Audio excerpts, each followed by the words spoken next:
Now, let me say something else about tone.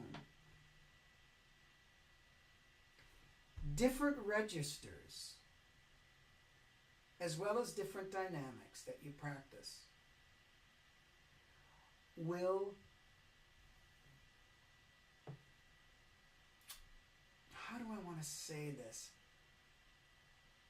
If you only think one color, you will customize your sound to that color.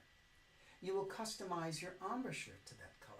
And if you're totally in love with that color and you can play loud and soft with that color, it'll probably do good for most orchestral auditions if you can do the other requirements as well. But if you actually want to add more color to your sound, and we're talking about a plethora of overtones and dimension, whether it's deep, whether it's height, whether it's width, okay? Practicing soft will add a certain high, smooth overtone to your sound. Practicing loud can add a grip to your sound and a depth if it's done right. Practicing a kind of a full baritone or euphonium-ish mezzo forte. How big can you just get that mezzo forte? Will offer another aspect to the sound. And by knowing how you use your sound and what to listen for when you're practicing and warming up, you might be able to tell, well, hey, wait a minute. I've been too heavy on this diet of just a euphonium sound. I actually need a little bit more grip. And then you start practicing more of the short, maybe loud things. It doesn't have to be super loud, but a little bit more of that to get the grip. Now, I hope this is helping open up sound production. I've talked about it on other videos in the past and written about it, but it's a very fascinating territory. And for me, I can really feel that when I lived on the farm in Minnesota for a while, when I started playing outside, that really did something interesting to my idea of sound and space. If you're only used to practicing in a small room, how much are you filling up? So I suggest you practice in different size rooms and try to fill up different size rooms. Not only in this way, but in this way. Can you play soft in such a way that it wants to resonate to the back of a large hall? Interesting idea. How intimate can you play?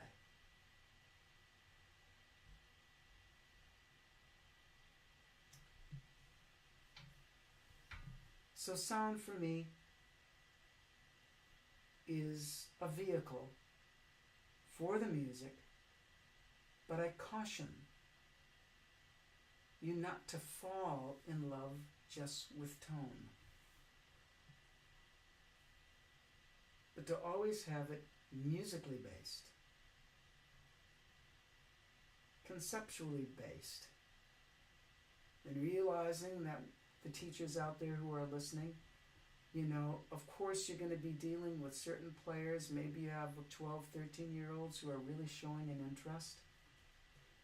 Keep encouraging encouraging the right kind of production, meaning the use of the air support systems, making the amount of pressure that's needed, okay, and having that extend throughout the ranges.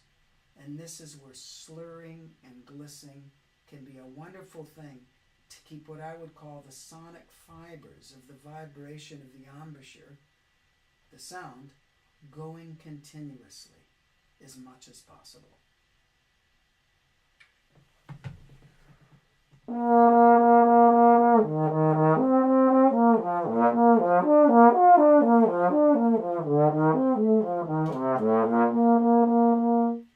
So having that move through with rhythm.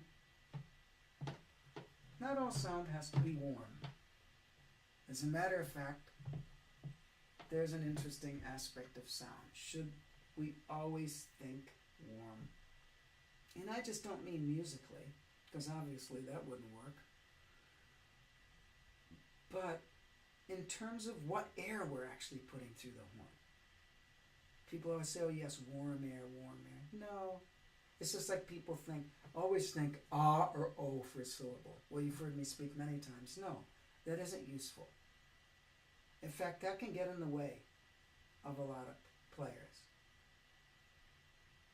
I would experiment around, even with young players. You know, if things seem to be going well and they're naturally doing things, just let it keep going. They don't have to be totally aware of what they're doing yet. At a certain age, they're going to come across certain limitations, and then more knowledge, I think, can be made available according to need. You know, maybe you need to think, "Too," instead of, "oh, oh." That "oh" thing doesn't always work. It's not very useful in the high register. But I have found for some people who get ultra tight up there, that actually can be. Maybe not quite that big, but a modified version of it. So with sound, we have syllables, we have air speed, and we also have air temperature. I don't think my air is very hot going through the horn. I think it's more maybe mid-temperature. And I'm sure it'll alter according to what the music's asking me to do.